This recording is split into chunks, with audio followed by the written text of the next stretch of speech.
அஸ்ஸலாமு அலைக்கும். இன்றைக்கி நம்ம என்ன டிஷ் பார்க்க போகிறோன்னா ஒயிட் சாஸ் பாஸ்தா தாங்க பார்க்க போகிறோம்.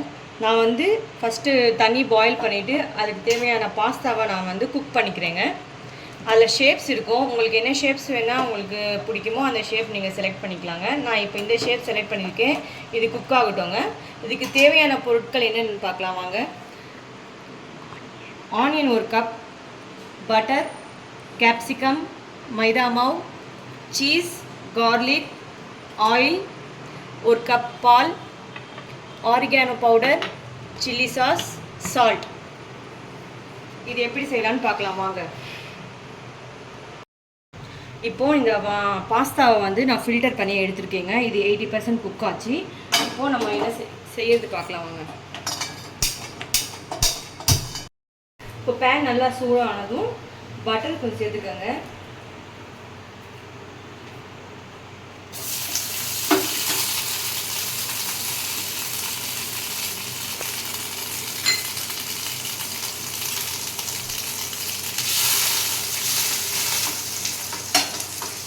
இப்போ அதுக்கப்புறம் கார்லிக் சேர்த்துக்கோங்க.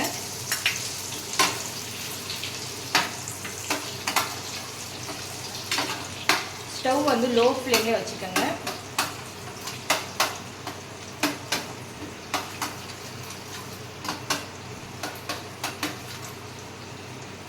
ஒரு கோல்டன் கலருக்கு வந்தோன்னா நீங்கள் அடுத்து எடுத்து வச்ச மைதாவை சேர்த்துக்கோங்க, ஆட் பண்ணிக்கோங்க.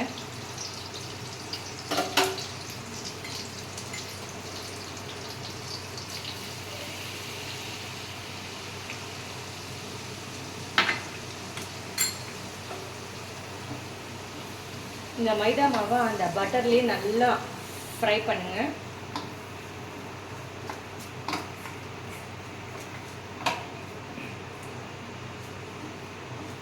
இந்த மைதாவும் கொஞ்சம் கோல்டன் கலர் வந்தோடனே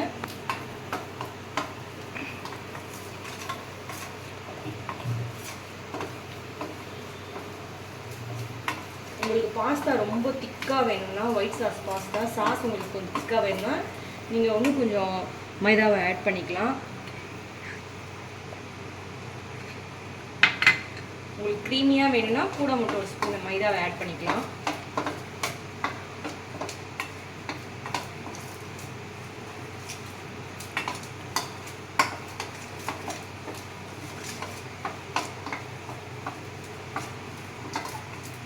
நான் பட்டர் சால்ட் இல்லாத பட்டர் தான் ஆட் பண்ணியிருக்கேன். உங்களுக்கு சால்ட்டோட பட்டர் தேவைன்னா நீங்கள் சால்ட்டோட பட்டர் ஆட் பண்ணிக்கோங்க.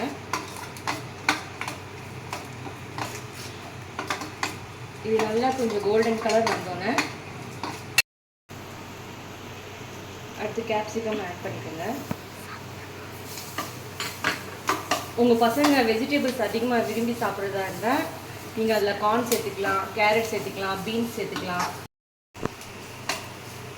இது நல்லா குக் ஆகிட்டோன்னா இதுக்கப்புறம் நீங்கள் 1 கப் ஆஃப் மில்க் ஆட் பண்ணிக்கோங்க.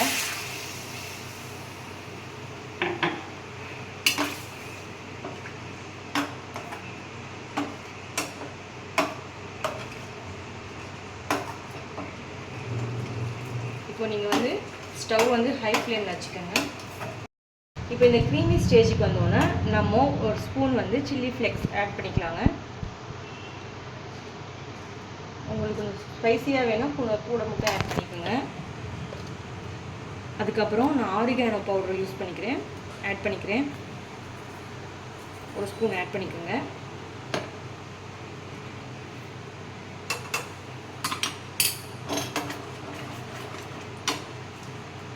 இப்போது நீங்கள் குக் பண்ண இந்த 80% குக் பண்ணியிருக்கீங்களே இதில் போட்டோன்னா 20% இப்போது குக் ஆகிட்டோன்னா இதில் போட்டுக்கோங்க.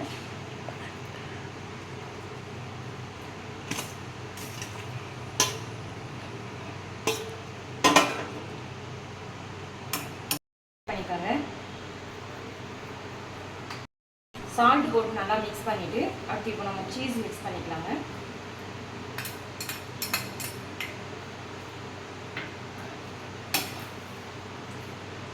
இப்போ சீஸ் நல்லா மெல்ட் ஆகிட்டோன்னு அவ்வளோதாங்க, நம்ம சர்வ் பண்ணிக்கலாங்க. அவ்வளோதான், க்ரீமி பாஸ்தா ரெடி ஆயிடுச்சு.